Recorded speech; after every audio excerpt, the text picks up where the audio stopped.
Kita semua pasti memiliki kebiasaan-kebiasaan ya, tetapi apakah kebiasaan itu bisa membantu kita untuk meraih kesuksesan?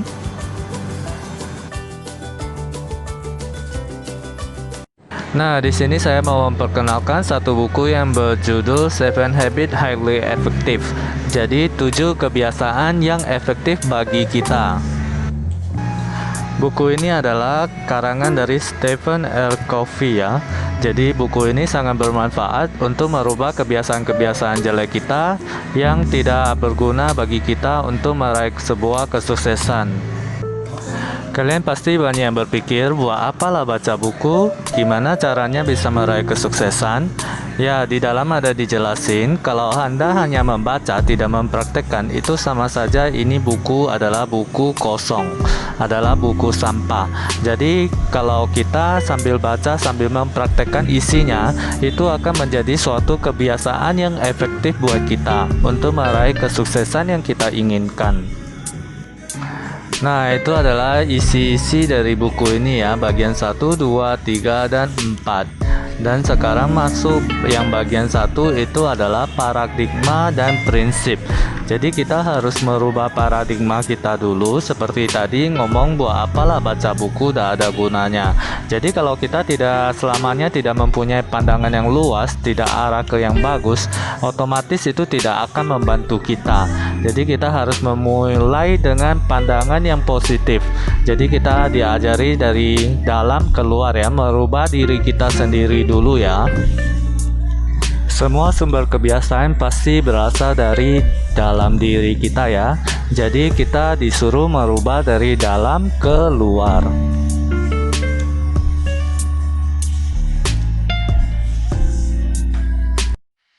Sebelum memulai lebih dalam penjelasan dari buku ini, jangan lupa subscribe ya bagi yang belum subscribe, terus like video ini, serta tekan tombol lonceng untuk mendapatkan updatean informasi dari kami ya. Bagi yang punya pertanyaan, kritik, dan saran bisa tinggalkan di kolom komentar. Dan bagi Anda yang merasa berguna, video ini bisa bantu di-share ya. Papu Master selain ada di YouTube, kami juga ada online shopnya yang menjual barang-barang komputer, laptop, kamera, fashion. Bagi yang berminat silahkan kunjungi store kami di Shopee, Lazada, dan Tokopedia dengan nama Papu Mas Shop. Bagian awal dari buku ini kita akan membahas paradigma dan prinsip. Ini adalah bagian pertama dari buku Seven Habits ini. Di sini kita diwajibkan memiliki paradigma yang benar dan prinsip yang benar. Tidak bisa pilih salah satu ya, karena dia paradigma dan prinsip. Apa itu paradigma? Paradigma adalah cara kita memandang masalah, atau cara kita memandang sesuatu, atau cara kita berpikir tentang sesuatu. Sedangkan prinsip adalah sesuatu yang sudah pada dasarnya benar apa adanya. Jadi bukan berdasarkan keegoisan kita bilang prinsip saya kayak gitu ya, bukan prinsip itu yang dimaksud ya. Nah, kalau kita mau meraih kesuksesan di bidang apapun, kita harus memiliki paradigma yang benar dan prinsip yang benar. Contoh paradigma seperti misalnya kita mau memulai melakukan segala sesuatu, kita kadang sering berpikir saya tidak mampu, saya tidak bisa, saya tidak yakin bisa. Nah, kalau Anda dari awal Anda ingin memulai sesuatu, Anda sudah bilang kepada diri Anda saya tidak mampu, itu selamanya akan selalu tidak mampu. Jadi ketika Anda ingin melakukan sesuatu, berhentilah pikir kalau Anda itu tidak bisa, Anda itu tidak kuat, Anda ini tidak mampu. Jadi kita kalau mau memulai mengerjakan segala sesuatu, mulailah dengan paradigma yang benar ya. Mulailah dengan kata saya bisa, saya komitmen, saya pasti bisa. Paradigma ini sendiri memiliki kekuatan yang luar biasa loh. Dia bisa mempengaruhi gerakan tubuh kita. Percaya tak? Nah, sekarang saya kasih contoh orang yang mau menyeberangi jembatan gantung. Kenapa ada yang bisa menyeberangi jembatan gantung dengan sangat gampang? Ada yang menggigil, tangannya tidak bisa bergerak, kakinya tidak bisa bergerak. Ini semua adalah pengaruh dari cara pandang dia terhadap jembatan itu. Jembatan itu dia merasa membuat dia kehilangan rasa aman. Dari kehilangan rasa aman itu muncullah kondisi jadi kakinya tidak bisa bergerak, tangannya tidak bergerak karena dia takut jatuh. Dan di pikirannya dia itu jembatan itu akan membuat dia jatuh. Sedangkan orang yang berpikir dengan jernih, dia merasa jembatan itu bisa menjembatani dia dari satu titik ke satu titik.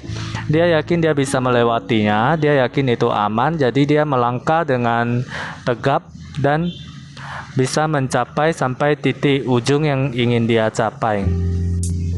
Nah, jadi sekarang kalian sudah mengerti ya, kekuatan dari paradigma itu sangat besar sekali mempengaruhi diri kita. Cara bertindak kita juga ya. Jadi kita mau menerima energi positif dari paradigma kita atau energi negatif dari paradigma kita, itu semua adalah kembali ke diri kita masing-masing ya. Pernah ada kita berpikir, kita semua adalah makhluk ciptaan Tuhan yang diberikan kelengkapan tangan, kaki, mata, hidung, mulut, semuanya lengkap. Dengan orang lain juga sama. Kenapa orang lain bisa dan kita tidak bisa?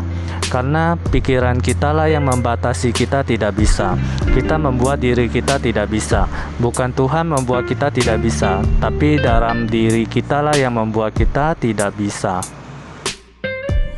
Oleh sebab itu kita membutuhkan sebuah paradigma yang berpusat pada prinsip yang benar. Prinsip itu adalah layaknya mercusuar yang menunjukkan arah.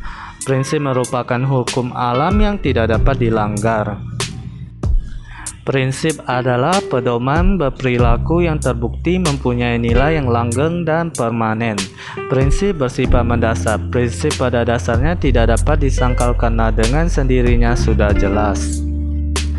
Untuk prinsip ini nanti akan dijelaskan lebih jelas di kebiasaan kedua ya, yang merujuk pada tujuan akhir. Nah, sekarang kita masuk ke definisi kebiasaan. Kebiasaan itu adalah gabungan dari apa yang harus dilakukan, mengapa harus dilakukan, kenapa kita mau melakukan, dan bagaimana melakukan. Nah, itu kita lakukan terus-menerus, itu akan jadi sebuah kebiasaan. Intinya, kebiasaan itu adalah gabungan dari pengetahuan, keinginan, dan keterampilan kita. Tidak ada seseorang yang benar-benar pandai, cuman ada orang yang biasa melakukan. Kita tidak pandai karena kita tidak biasa melakukan. Kalau kita tekun melakukan, lama-kelamaan kita akan biasa, dan itu menjadi kebiasaan. Nah, sesuai dengan judulnya, judul buku ini adalah 7 kebiasaan efektif. Jadi di dalam buku ini akan membahas 7 kebiasaan efektif yang bisa membantu kita meraih sebuah kesuksesan. Ini bukan merupakan sebuah kalimat motivasi ya, tapi ini harus kita ubah dari dalam diri kita supaya kita bisa mengeluarkan energi kita untuk meraih kesuksesan. Tidak ada yang bisa membantu kita sukses kecuali kita membantu diri kita sendiri dulu untuk sukses. Yang ingin saya katakan, buku ini bukanlah buku untuk memotivasi diri, tetapi buku ini adalah buku untuk memperbaiki diri kita menjadi ke arah yang lebih baik. Apapun situasi Anda sekarang, saya pastikan bahwa Anda bukanlah kebiasaan Anda. Anda dapat mengganti pola lama dari perilaku yang merusak diri dengan pola yang baru. Kebiasaan baru yang efektif, kebahagiaan, dan hubungan berdasarkan kepercayaan. Tinggalkan paradigma-paradigma yang tidak benar, prinsip-prinsip Anda yang tidak benar menuju ke paradigma yang benar. Dengan begitu kita bisa melangkah selangkah lebih maju mengikuti 7 kebiasaan sukses ini. Pastikan Anda selalu berpikir Anda bisa ya. Jadi selalu memberikan energi positif kepada diri Anda daripada Anda selalu bilang saya tidak bisa, saya tidak yakin, saya yakin pasti saya tidak bisa. Itu hanya akan meruntuhkan energi yang ada dalam diri kita sendiri. Gunakanlah 7 kebiasaan efektif ini untuk meruntuhkan kebiasaan buruk kita yang ada dalam diri kita. Nah, sekarang kita lihat skemanya ya, skema 7 kebiasaan efektif ya. Inilah skema 7 kebiasaan efektif. Pada awalnya kita adalah orang yang ketergantungan atau belum mandiri. Menjadi mandiri, habis itu kita menjadi saling ketergantungan karena kita adalah makhluk sosial ya. Terus kita harus ada asahan gergajinya ya. Jadi untuk kayak menganalisis apa yang sudah kita lakukan benar atau salah, kita harus mengevaluasinya. 7 kebiasaan sukses ini diawali dengan kemenangan pribadi, yaitu 3 kebiasaan yang bisa membuat kita menjadi mandiri, yaitu jadilah orang yang proaktif. Mulailah dengan akhir dalam pikiran Anda, terus dahulukanlah yang utama. Setelah kita bisa menerapkan 3 kebiasaan kemenangan pribadi ini, kita akan menjadi seorang pribadi yang mandiri.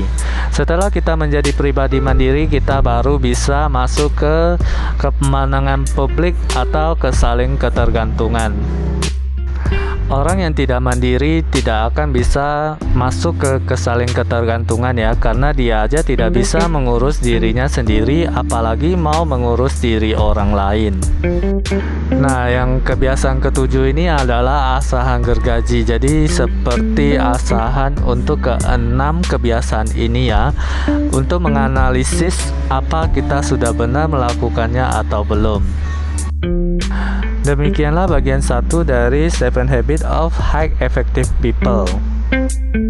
Nantikan video selanjutnya yang akan membahas bagian kedua dari buku ini yang berjudul Kemenangan Pribadi. Di kemenangan pribadi ini akan dibahas 3 kebiasaan manusia yang efektif, yaitu jadilah proaktif, mulailah dengan akhir dalam pikiran, dahulukanlah yang utama.